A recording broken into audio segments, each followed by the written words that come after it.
سب سے پہلے آپ نے یہاں پہ آج دربار بلایا تھا، اس بارے میں پورا سے بھی باغات سے بھی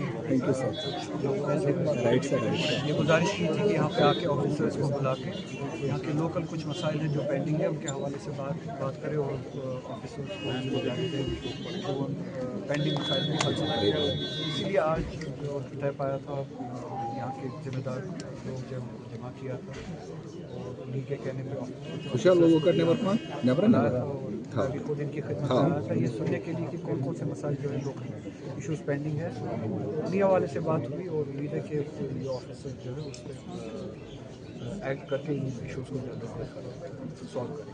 سر نوجوان یہاں پہ گراؤنڈ کی پرابلم ہے تو کیا ان کا سالو ہو سکتی ہے؟ ان کو رڈ میں خود ہی میں نے گورنمنٹ کو لکھا تھا اس سے پہلے بھی یہ میرے پاس آئے تھے اس گراؤنڈ کو جو ہے جوانوں کے اسپورٹس ایکٹیویٹی کے لیے رکھا جائے جیسے کہ سے فنکشن اور پولیس کے لیے اگر ان کو کوئی زمین دینی بھی ہے اس کے لیے کہیں اور زمین لے کے جائے اور ریلوکیٹ کیا. بدقسمتی یہ ہے کہ ہماری الیکٹڈ ایڈمنسٹریشن جو ہے اس بات کو سیریس سے نہیں لے رہی ہے ابھی تک. ان کے لیے جو ہے ریلوکیشن کا یا متبادل کا کوئی انتظام نہیں کیا ہے.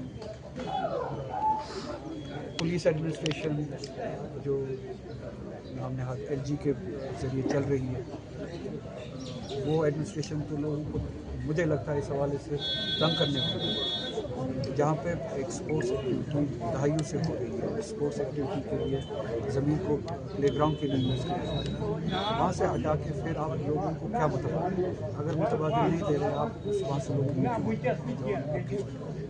پولیس کے پاس بہت سارا پیسہ ہے ایڈمنسٹریشن کے پاس بہت سارا پیسہ ہے. پچھلے ہی بجٹ میں آپ نے سنا ہوگا 10,000 کروڑ کے قریب جو الوکیشن تھی صرف پولیس کے لیے اس بارے میں نے پارلیمنٹ میں تو ہزاروں کروڑ جو ہے پولیس کے لیے جموں کشمیر پولیس کے لیے الوکیشن ہوتی ہے الگ سے. تو اتنے ہزاروں کروڑ میں سے یہ کہیں پہ زمین نہیں خرید سکتے. یہ ضروری ہے ستانا ہمارے بچوں یا بچوں کو کہیں پہ متبادل دے. ہاں بھائی عرفان بھائی تو انہیں ان چیزوں سے باز آنا چاہیے.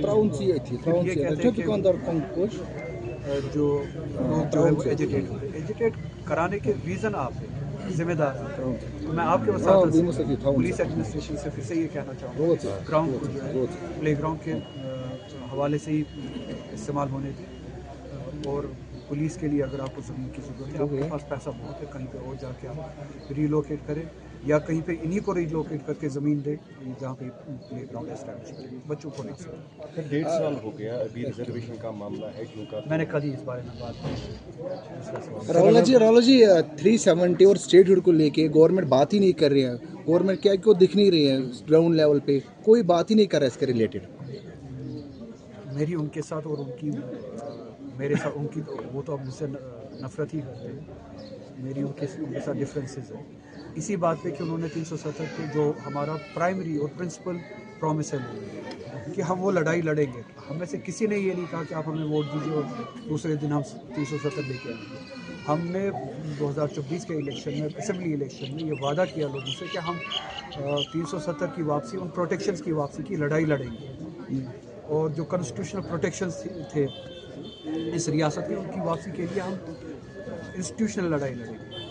اس گورنمنٹ نے بدقسمتی سے وہ لڑائی چھوڑ دی. اسی لیے لوگ بھی ناراض ہیں اور میں بھی اسی ناراضگی کو ریفلیکٹ کرتا ہوں. اسی لیے میری ڈفرینسز ہے. پھر انہوں نے کہا اسٹیٹ ہوڈ میں نے اندر بھی اسی حوالے سے بات کی.